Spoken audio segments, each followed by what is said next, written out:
Five Nights at Freddy's 2 was clearly a rushed game, and unfortunately it shows in most aspects of the game's design. And now don't get me wrong, it's functional and does have some amazing factors that make it even better than FNAF 1 in some ways, but when you stack the two side by side, I feel like it's incredibly obvious which one had way more thought put into it. Before I begin explaining what I dislike and what I would redesign, however, we need to go over 3 ground rules. Rule number 1, I cannot change any of the lore in this franchise, but I can expand upon things that I think were neat or underutilized. Rule number 2, I will not redesign any animatronics unless I feel like they completely missed the mark. Most of the animatronics are designed to do a very specific job and most do said job well, but there are a few notable exceptions that I'll discuss soon. Rule number 3, I cannot add whatever characters I want into whatever game I want unless they are blatantly shown to have been in that location. For example, I added the puppet to the FNAF 1 roster in my first redesign video because it's shown to have been at the location in the FNAF 2 cutscene. Alright, there are your 3 simple but effective rules. Now enough with this exposition, let's delve into the problems. For those unfamiliar, I'll provide a brief overview of how FNAF 2 functions. Playing as a security guard for yet another Freddy Fazbear's Pizza, the player must now fend off not just 4 main animatronics, but over 10. Each night a few more characters become active, starting off with some of the new gang of toy animatronics on night 1, the rest of the toys and Withered Foxy on night 2, and the rest of the Withers on night 3. From that point onwards, the Withers continue to get more aggressive with each night, while most of the toys gradually get less active so the player isn't too overwhelmed. The player has access to security cameras yet again to defend themselves, but is now without the sturdy doors to keep the enemy out. The player instead now has a flashlight that functions as the power management side of things for this game, which can be used to see in vents, the hallway, or even brighten up the cameras. Since the doors are now non-existent, some of the animatronics can actually enter the office, which will require the player to quickly throw on a Freddy Fazbear mask to fool whatever animatronic is in there. This only works against characters that are not Withered Foxy and the puppet though. To keep Foxy at bay, the player must continuously flick the light on and off in the hallway, which will stall him until he leaves. According to one of the phone calls in the game, this flickering in the hallway or any of the other cameras can slow down any of the animatronics, but given how most of the cameras in this game are useless, the mechanic isn't extremely useful, especially on later nights. The other character that can't be fooled by the mask is the puppet, who resides in the prize counter. To keep the puppet at bay, the player has to get on cam 11 and wind up a music box. Failure to do so will result in the puppet coming to the office, in which case the player is toast unless the clock is close enough to 6 AM. These mechanics work in a way to where the player has to check at least one of the cameras every few seconds, and when they put down the monitor, one of the animatronics could be in the office or Foxy might need to be flashed. The AI systems for these animatronics still functions on a 0 to 20 basis, where setting the level to 0 makes the animatronic inactive and setting it to 20 makes it as fast as it can possibly be. Every couple of seconds, the game will pick a number between 1 and 20 for all the animatronics that move around, and if this game's programming is identical to FNAF 1's here, the number picked is equal to or higher than the animatronic's AR level, and the animatronic will move. The puppet will only ever move if the music box isn't cranked, so its AI doesn't behave in the same way. Obviously, with the absurd amount of characters FNAF 2 has, all of this RNG is bound to eventually mess over the player at one point or another, even when they haven't necessarily done something wrong, but trust me, we'll talk about that some more later. And speaking of RNG regarding small Easter eggs are still present in the form of like they were in FNAF 1. Aside from the gameplay and Easter eggs though, RNG is given some new life in FNAF 2 in the form of post-death minigames. On rare occasions after dying, the player will be thrown into one of 4 minigames, with each one teasing small bits of lore about the grander story of Five Nights at Freddy's. This is an excellent way to take the player by surprise, and while these minigames do end with cheap jump scares, it's a genius change-up that will help keep the player more engaged in the story than just the phone calls themselves. The other noteworthy aspect I'd like to mention before delving into my redesign is this game's atmosphere. Now don't get me wrong, it still captures the pizzeria vibe well. I just think that it's way less suspenseful than FNAF 1's atmosphere, which is probably partially the flashlight's fault for not giving the animatronics any subtlety like they had in FNAF 1. But now that we've talked about everything the game currently has to offer, let's finally delve into my own take on FNAF 2 and hopefully make this game a little bit better. For starters, I've drastically changed the map. I'll go ahead and put it on screen right now and quickly explain what each room is. Oh, I know this is a lot, trust me, it's all necessary. I kept the 4 main party rooms, which serve as cameras 1 through 4 respectively. Each one of these rooms has a connecting vent on the right, so keep that in mind.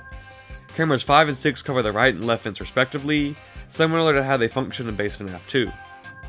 Camera 7 shows the stage where the toy animatronics would start off at, and camera 8 shows off what is technically my first new room, a backstage. A priority for me when redesigning these FNAF maps is to make them feel way more authentic, with a proper layout to really sell it. The backstage wouldn't serve a huge role, but we'll get to that later. Camera 9 shows off the dining area, which is a spot for patrons who didn't rent out a party room to eat pizza, enjoy the band, and watch the skaters. Speaking of which, I should probably explain why I turned the pizzeria into a skating rink / pizza place hybrid. The long hallway in base FNAF 2 was always a cool spectacle, but in terms of authenticity, it always gets a little bit strange to just have a big hallway that connects to 4 rooms as well as having a massive entryway to the office that patrons could just walk into at any point. And while for gameplay purposes, I did have to leave the security office awkwardly attached at the end, I can talk a little bit more about that later. Camera 10 shows off the remodeled Kids Cove, which comes complete with a stage that Mango would have performed on before being destroyed and left in its current state. Camera 11 shows off an arcade that's connected to Camera 12's prize counter, which is where the puppet would reside. Camera 13 displays the hallway connecting the parts and service to the rest of the building in what I'll be dubbing as the employee hallway, and Camera 14 shows off parts and service itself, where all 4 of the Withered animatronics are visible. Camera 15, 16, and 17 show the kitchen, employee lounge, and office respectively, and Camera 18 would be able to see the spot where patrons return their skates. Overwhelmed yet? Hopefully, because that's really what I'm going for here.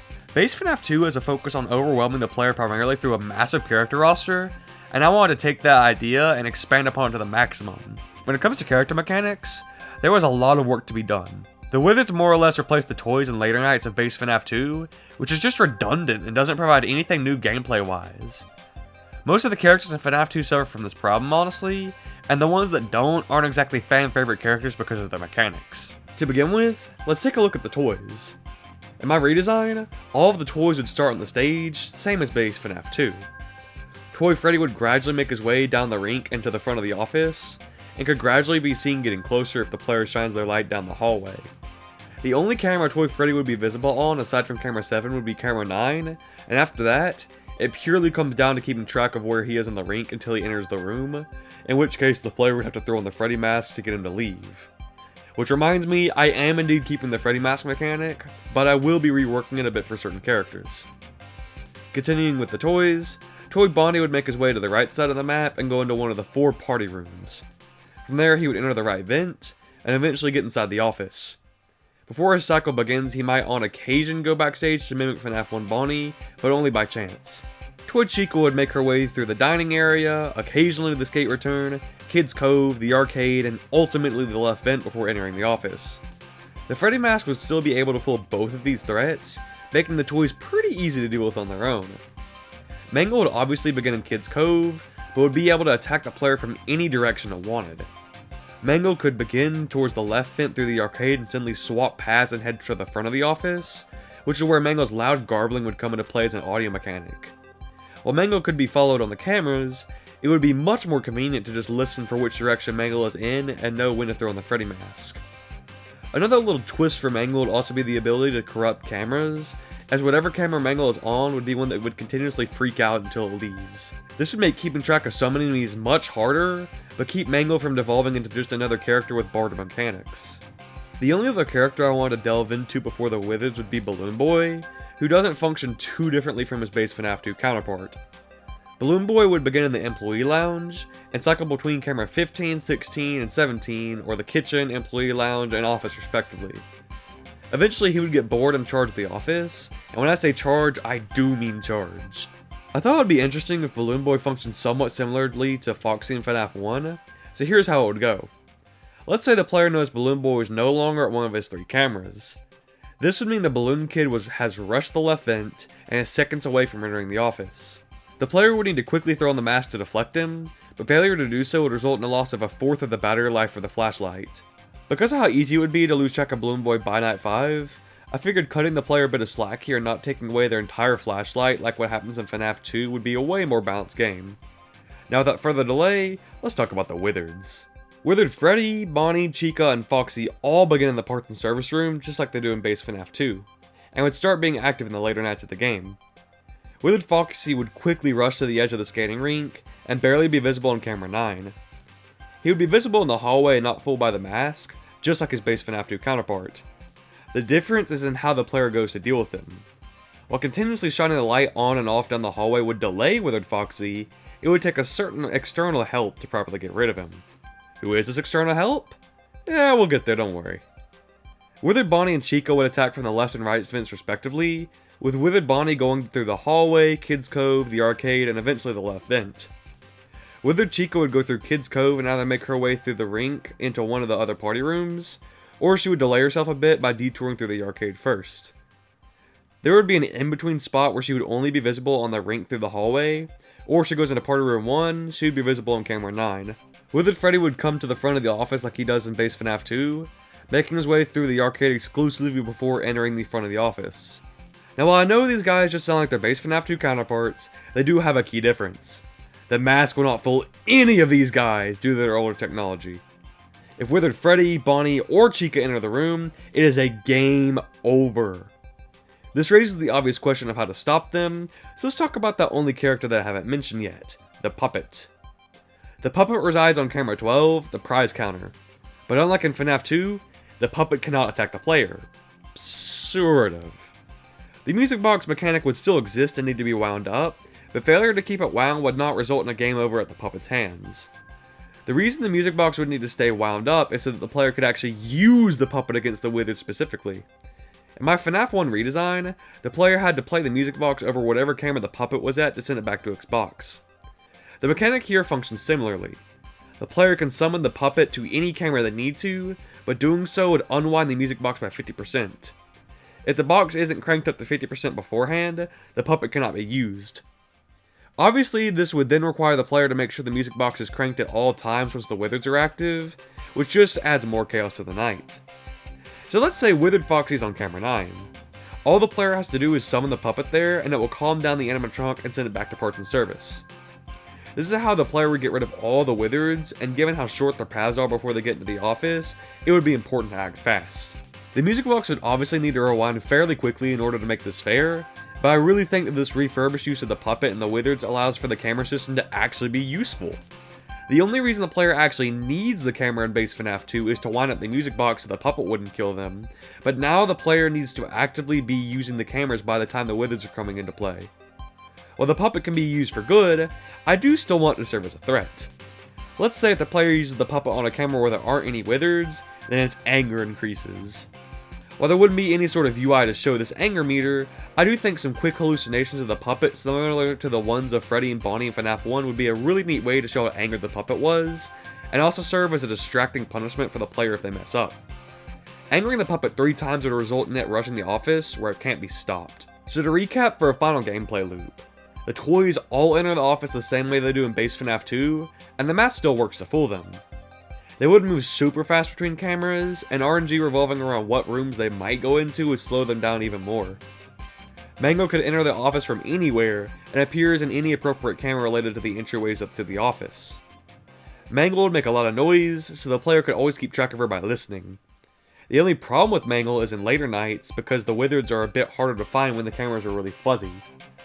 Balloon Boy would go between the kitchen, employee lounge, and office, doing his signature laugh whenever he moves to a new location. He would laugh when he rushed to the left vent as well, but still be visible in the left vent light right before he attacks. If he gets into the player's office, then the player loses a fourth of their battery, and his cycle restarts. The mask would still fool him though, so he wouldn't be a huge pain to avoid. The puppet would need to have its music box wound up to at least 50% to be used to stop any of the Withereds, which move fast and don't provide many chances to be stopped. If they enter the office, it's game over. If the player sends the puppet to the wrong spot 3 times in the same night, they also die. This covers the formula for how the game would function on nights 1 through 5, but I'll go ahead and actually outline how active each animatronic is on screen right now for each night. Notice how I said that there's an outline for nights 1 through 5 though, and not night 6. Well, this is the outline for night 6. None of the others, just Wither Golden Freddy along with some others that aren't on the custom night roster here. As I said in my redesign with FNAF 1, I think that the 6th night for a FNAF game should really be a good chance to completely throw the player off, because they've just beaten what they felt was the last night of the game. This time around though, my thought process isn't just changing up how the camera renders look. For night 6, the player has to worry about not only Wither Golden Freddy, but Shadow Freddy and Bonnie as well. Just picture this. Wither Golden Freddy starts off in parts and service and gradually makes his way towards the front of the office, similar to how Withered Freddy would act. The player would see this activity and assume to just use the puppet, but when they go to the prize counter, they'll notice that the music box is completely depleted and takes forever to wind up this time around. After a wind up and close call with Wither Golden Freddy, the player would assume that he would just go back to parts and service, but nope. Instead, he would go to the edge of the skating rink, clearly within the line of sight of the player, and give off the signature Golden Freddy laugh. The lights would then flicker, and Shadow Freddy and Bonnie would pop up beside him. Given how these characters are only illuminated by their eyes and teeth, this would make for an insanely cool visual for the game's final main night. The trio would then break up after a second, and then the night would truly begin. From this point onwards, the player can use the slowed down puppet to return Golden Freddy to the edge of the rink on camera 9. Wither Golden Freddy can make his way towards the front of the office or to either vent. While he can be easily stopped even with how slow the puppet's music box winds up now, the same cannot be said for the shadows. Shadow Bonnie can go onto any camera except for camera 5 or 6, the vents. It would do its best to blend in and not be seen, and if it goes too long without being found, it will teleport to the middle of the skating rink and fly to the office to jump scare the player. This would remove a fourth of the player's battery, similar to what Balloon Boy is capable of doing. The player can get rid of Shadow Bonnie for a few seconds by shining the flashlight on the appropriate camera until he fades away, in which case he will take a few seconds to relocate. The player does have a decent amount of time to find Shadow Bonnie to keep things fair, maybe around 20 seconds per cycle. Going back to the flashlight, the only reason the player would even need the flashlight on this night would not only to be to see where Wither Golden Freddy is, but also to be able to ward off Shadow Freddy. Shadow Freddy would start at a completely random point in the map and make his way towards the left or right vent. He would move significantly faster than Wither Golden Freddy, and cannot be sent back with the puppet. Instead, the player would need to find whatever camera Shadow Freddy is on, and similar to Shadow Bonnie, shine the light on said camera until he fades away and his cycle restarts. While this night would definitely be easier than Night 5, I think it would be a really climactic way to end the main campaign of the game and really throw the player for a loop. I think this night could also use some boss music, like how Internet has some during the alternate ending of Sister Location. I have the Forgotten theme of Five Nights at Candy's remaster playing right now, and I think something subtle but intimidating like that would work wonders right here. The only other night left after this would be Night 7, the Custom Night. It would function almost identically to base FNAF 2's Custom Night, but with the ability to control how fast the puppet's music box depletes. And while Shadow Freddy and Bonnie's mechanics don't go amazingly with the rest of the casts, I'll include them on the roster just to make Golden Freddy mode more of a headache than it already is. Some other challenges could be added as well, like an All Withers Night or something along those lines. Anyway, now that I've finally gotten how the redesigned game would function out of the way, I want to delve into a few other miscellaneous things before ending the video. To justify the security office being open at the end of the skating rink, it's going to have a gate like the ones you'd see at closed mall stores that remains down during the day. At night, the player would enter and unlock the gate to get in obviously, and close it to stay safe. The phone guy calls would then take place, which would begin before the player's shift actually begins at 12 AM. If skipped, the night would actually start, where the gate is mysteriously raised up to expose the player to the open pizzeria. Accompanying this cutscene with the laugh of Golden Freddy would be a really neat way to start the night, and begin raising tension earlier on. While I'm talking about miscellaneous things, I'd also like to briefly touch on the audio design of FNAF 2, more specifically this sound effect that you're already likely familiar with.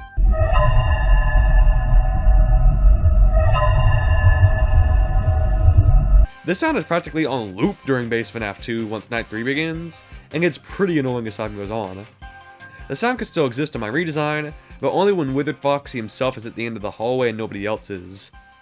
The animatronics would still make noise as they moved through the vents, which would help the player keep track of them and make the later nights easier. Another thing to talk about here is random Easter eggs, which I'm sure some of you have already thought about given the fact that I made 2 of them actual enemies this time around. While Shadow Freddy and Bonnie are no longer Easter eggs, I would keep the other ones around, such as the moving paper pal, Endo02, and yes, even JJ, despite how worthless she was in later installments. And the final thing that I want to talk about here in this category is when the animatronics enter the office. In base FNAF 2, you literally have PNGs floating across the screen just staying still with a bunch of flashing lights. Well, hear me out. You give each character a couple of specific renders while they're in the office, right? The lights would flicker on and off, and it would switch between a couple of those renders to give the illusion that they were moving around. Then they would leave, and it would feel way more authentic than just a sitting still PNG. And with all that said, that is my definitive redesign of Five Nights at Freddy's 2. I really appreciate all the love and support you guys have shown for my last redesign, and it really does mean the world to me. These types of videos take a lot more time and effort to make than my other ones did, so it's really cool to see how many people are giving my first redesign some love. If you like this style of content, it is what I will be moving forward with for this channel, so feel free to subscribe. Even when I'm done redesigning Five Nights at Freddy's games, I still think that redesigning other games or even movies could be really great for this style of content, and I'm more than happy to make them. Until then, thanks for watching, and I'll see you next time. Paw Blart Mockup, Paw Blart Mockup, Paw Blart Mockup, Paw Blart Mockup, Paw Blart Mockup, Paw Blart Mockup.